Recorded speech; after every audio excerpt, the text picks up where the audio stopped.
Support comes from the Missouri Forest Products Association, committed to conservation and careful management of the state's forests to make them more resilient and better habitats for wildlife. ChooseWood.com. From the St. Louis Public Radio Newsroom, this is The Gateway. It's Monday, March 8th. I'm Wayne Pratt. Some in the region's tourism industry are seeing signs of a rebound after being hit over the past year by COVID-19. We see this peaking out sometime in August to early September when consumers have more confidence that there will be a more widespread vaccination program. But many say business probably won't return to pre-pandemic levels for at least a couple of years. In just a few minutes, we will explore how tourism is preparing for the aftermath of the coronavirus outbreak. Illinois Governor J.B. Pritzker is extending the state's moratorium on evictions for another month, but with a key change that will allow landlords to take some tenants to court.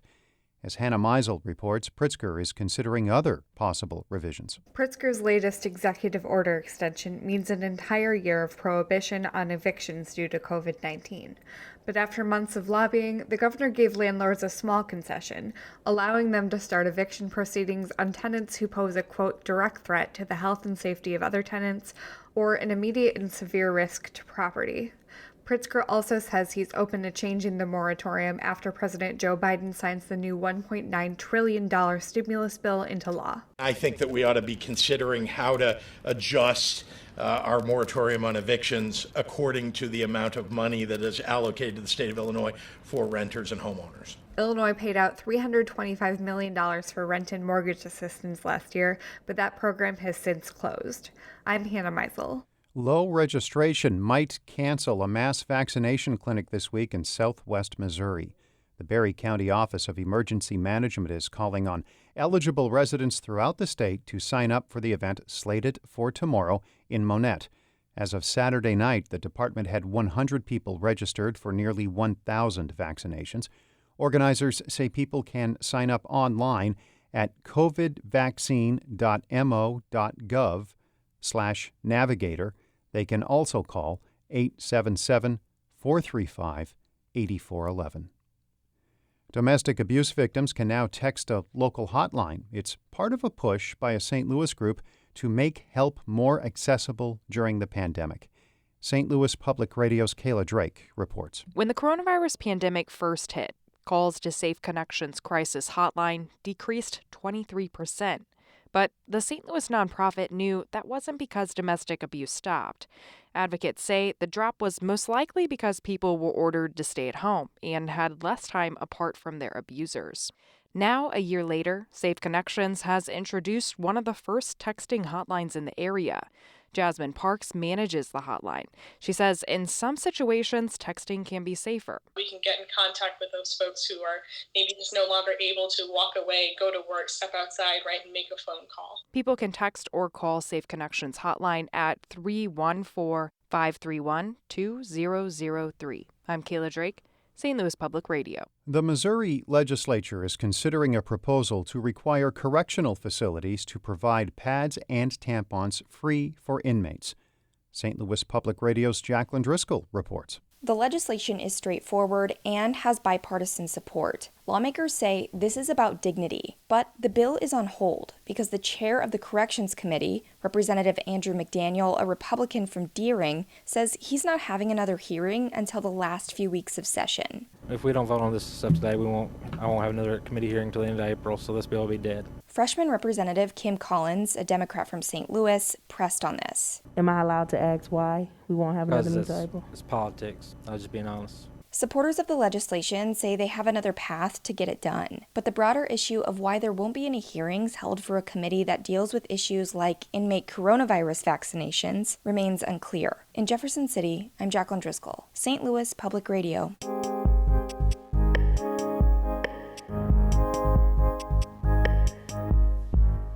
Tourism is being hit hard during the pandemic, with attractions throughout the region still waiting for people to return.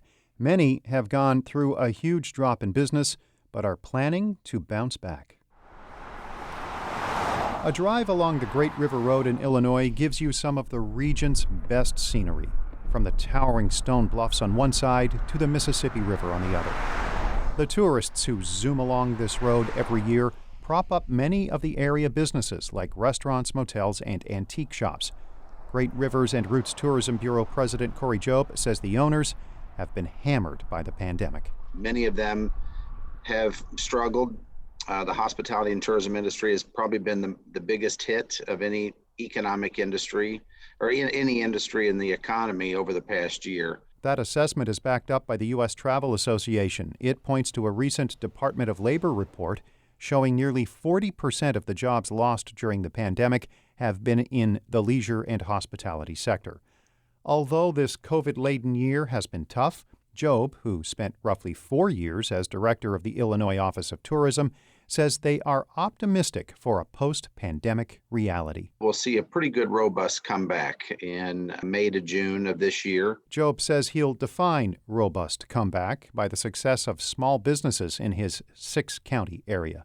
We see this peaking out sometime in August to early September when consumers have more confidence that there will be a more widespread vaccination program. Fewer people hitting the road during the pandemic means a drop in bookings at hotels. David Robert is the CEO of St. Louis-based Midas Hospitality, which operates a wide range of brands from Motel 6 and Holiday Inn to Hilton and Marriott. Robert has been in the business for more than 3 decades and says he hasn't been through anything like 2020. It's been the toughest year I've experienced. As an industry, we lost about 50% of our revenue. He says the difficult year prompted furloughs and pay cuts, but he did not have to permanently close any properties. Robert says activity is coming back, especially with people opting for staycations. But a couple of big pieces of the puzzle are still missing. The business traveler and the meetings convention business. St. Louis has a big convention center downtown that's really not hosted anything for almost a year now, other than a few smaller events. We need both those segments to come back in order to get back to where we were. Robert estimates his company will be at about 70% of 2019's revenue by the end of this year. A full recovery might not occur until 2023. It will likely be another couple of years before the Arch, the region's main attraction, returns to pre-pandemic tourist levels. Pam Sanfilippo is with Gateway Arch National Park. We're at about 33% of what we were pre-COVID. We certainly look to increase that, I would think, this summer as people begin venturing out a little bit more. Sanfilippo says even with the drop, a bi-state development report shows the Arch still attracted people from 40 states last year. She says a key portion of the overall visitor decline has been school groups, and it's still not clear when they might come back. They aren't able to take field trips, so we're trying to accommodate them by doing virtual programs, but hoping that we'll soon be able to welcome them back as well, which will improve our numbers also. The Arch, along with the region's other tourism businesses, are considering 2020 a massive learning experience. And as they move forward, some procedures implemented for safety reasons, like more in-depth cleaning and employees washing hands more frequently, will probably continue in a post-pandemic world. Thanks to Shula Newman for editing that report, and I'm not just thanking her because she's the boss. Her fancy title is Executive Editor of St. Louis Public Radio. Music, as always, by Ryan McNeely of Adult Fur. I'm Wayne Pratt. From the St. Louis Public Radio Newsroom, this has been The Gateway.